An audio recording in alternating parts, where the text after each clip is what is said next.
نہیں کر سکتا، لوگ یہ سمجھتے ہیں، اور وہ سمجھتے ہیں کہ شاید یہ جو نیب کی ایکٹیویٹیز ہیں یہ قانون سے مبرہ ہیں، اور ان کے پیچھے منیر صاحب ایک بات آپ بتا دیں، بھائی آپ اسلام آباد میں بیٹھے ہوئے، آپ اس طرح کی گفتگو کر رہے ہیں، میں تو بہت دور بیٹھا ہوں، تو آپ طاہر خان صاحب کو بتا دیں کہ وہ اگر آپ کو حوالات میں بند کر دیا انہوں نے، تو کیا کم از کم وہ ایک وقت کا کھانا لے کے آئیں گے آپ کے لیے؟ ہاں لے آئیں گے، اس دکان تو لے آئیں گے دیکھ لیں اتنی اجازت بھی ہوگی یا نہیں۔ تو یہ، لیکن یہ ہے کہ یہاں پر میرا یہ خیال ہے کہ جنرل صاحب یہ حالات کچھ بہتر ہو جائیں گے، اپنی ریاست کے بارے میں جو منفی پروپیگنڈا ہوتا نظر آ رہا ہے ان حوالوں سے، کچھ سیاسی حوالوں سے، پولیٹیکل انجینئرنگ کے حوالے سے، مسنگ پرسنز کے حوالے سے، کیا ہم امید رکھیں کہ جو ہمارے ریاستی اداروں کے کردہ دھرتا ہیں وہ تھوڑا سا اس حوالے سے کچھ ایسے اقدامات ہم کیا توقع رکھ سکتے ہیں جنرل صاحب؟ میرے خیال میں دیکھیے یہ تمام اداروں کی ذمہ داری ہے کہ وہ اپنے دائرے میں رہتے ہوئے واقعی میں پاکستان کو مضبوط کرنے کی کوشش کریں، اور یہ ذمہ داری نہ صرف دوسرے اداروں پر یعنی فوج پر یا سیکورٹی ایجنسیز پر یا جو ہماری انٹیلیجنس ایجنسیز کی ذمہ داری ہے، یہ ہمارے پولیٹیکل فورسز کی بھی بڑی ذمہ داری ہے، پولیٹیکل پارٹیز کی ذمہ داری ہے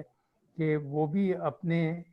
جو طریقہ کار ہیں ان کے، اور جس طریقے سے ایک لحاظ سے ان کا ایک امپریشن بن رہا تھا برسوں سے، وہ ابھی بھی جاری ہے کہ وہ لوگ جو ہیں اپنے پیسے بنانے میں مصروف رہتے ہیں وغیرہ ہیں، اور ان کی کارکردگی جو ہے گورننس بہت کمزور رہتی ہے، اور وہ زیادہ تر اپنے بارے میں سوچتے ہیں، ملک کے بارے میں اور عوام کے بارے میں نہیں سوچتے ہیں، اور جسے کہتے ہیں کہ سوچ جو ہمارے پولیٹیکل پارٹیز ہیں وہ ایفیشنسی کی بنیاد پر نہیں ہے بلکہ پیٹرنیج کی بنیاد کے اوپر ابھی تک کھڑی ہوئی ہیں، جو کہ ایک بڑا پرانا طریقہ ہے۔ تو یہ تمام خامیاں ہر ادارے میں ہیں، تو میں یہ اور سمجھتا میڈیا ہوں میں کہ جنرل جیسے صاحب، ہم نے میڈیا میں بھی بہت ہے، اب میڈیا پہ دباؤ بھی بہت ہے، پھر میڈیا کو برائب بھی کیا جاتا ہے ہر لحاظ سے، تو میرا مطلب یہ ہے کہ جو بھی ادارے جس غلط کام کر رہے ہیں وہ یہ سمجھیں کہ وہ پاکستان کو کمزور کر رہے ہیں، اور ہم نے یہ دیکھا ہے کہ ہمارے ملک میں، ہمارے اداروں میں، ہماری لیڈرشپ میں ہم میں منفی سوچ زیادہ ہے، مثبت سوچ نہیں ہے۔ میں دیکھیے کوئی آئیڈیلسٹک بات نہیں کر رہا ہوں، لیکن حقیقت یہ ہے کہ آپ گفتگو کہیں بھی سن لیں، چاہے وہ ٹی وی پہ ہو یا اخبارات میں ہو یا کچھ، زیادہ تر جو ہے ہماری سوچ جو ہے وہ منفی ہے۔ تو ہمیں اس طریقے سے ملک کو آگے بڑھانا پڑے گا کہ ہم بے شک تنقید کریں جہاں تنقید کی ضرورت ہے، اور ایسی تنقید کریں جس سے ملک جو ہے ترقی کرتا جائے، اور ایسی حرکتیں کریں جو کہ ایسے کام کریں جو کہ آئین کے اور قانون کے دائرے میں ہوں۔ اگر ہم آئین اور قانون کی پرواہی نہیں کرتے ہیں اور ایسے اقدامات لیتے ہیں، اور خاص طور سے اگر ریاستی ادارے ایسے اقدامات لیتے ہیں، تو پھر تو دیکھیے نا، پھر فری فار آل ہو جاتا ہے۔ تو میں یہ کہتا ہوں کہ یہ تجربہ تو ہم 73 ایئرز سے کرتے چلے آئے ہیں، تو ابھی ہمیں سمجھنا چاہیے کہ یہ تو فیل ہو گیا ہے، تو ہمیں ایسی چیزیں کرنی چاہیے جس سے ملک مضبوط ہو۔ لیکن میری عمر اس وقت تقریباً ابھی میں 90 برس کا ہونے والا ہوں، اگر زندہ رہا تو 2-3 مہینے میں، تو میں کہتا ہوں کہ میں تو حیران ہوتا ہوں کہ ہم کیا وجہ ہے، ہمارے لوگ اتنے انٹیلیجنٹ ہیں، ہمارے ادارے بھی ماشاءاللہ بڑے آرگنائزڈ ہیں، اور پھر بھی چاہے وہ پولیٹیشین ہوں، چاہے وہ فوجی ہوں، چاہے وہ کسی بیوروکریٹس ہوں، لیکن جب مختلف زیادہ تر اپنی سوچتے ہیں، اپنے بارے میں سوچتے ہیں، اپنے ادارے کے بارے میں سوچتے ہیں، لیکن ملک کے بارے میں جو ہے ان کی سوچ میں ہم آہنگی نہیں ہے، اور جو آئین ہے اور جو قانون ہے اس کی پابندی کو سمجھتے ہیں کہ یہ ضروری نہیں ہے چونکہ ہم قانون سے بالا تر ہیں۔ تو اگر اس طریقے کی سوچ رہی تو پھر پاکستان تو ترقی کر ہی نہیں سکتا۔ اگر آپ کو قانون بدلنا ہے، آپ کو آئین بدلنا ہے، تو اس کا طریقہ کار ہے آپ پارلیمنٹ کو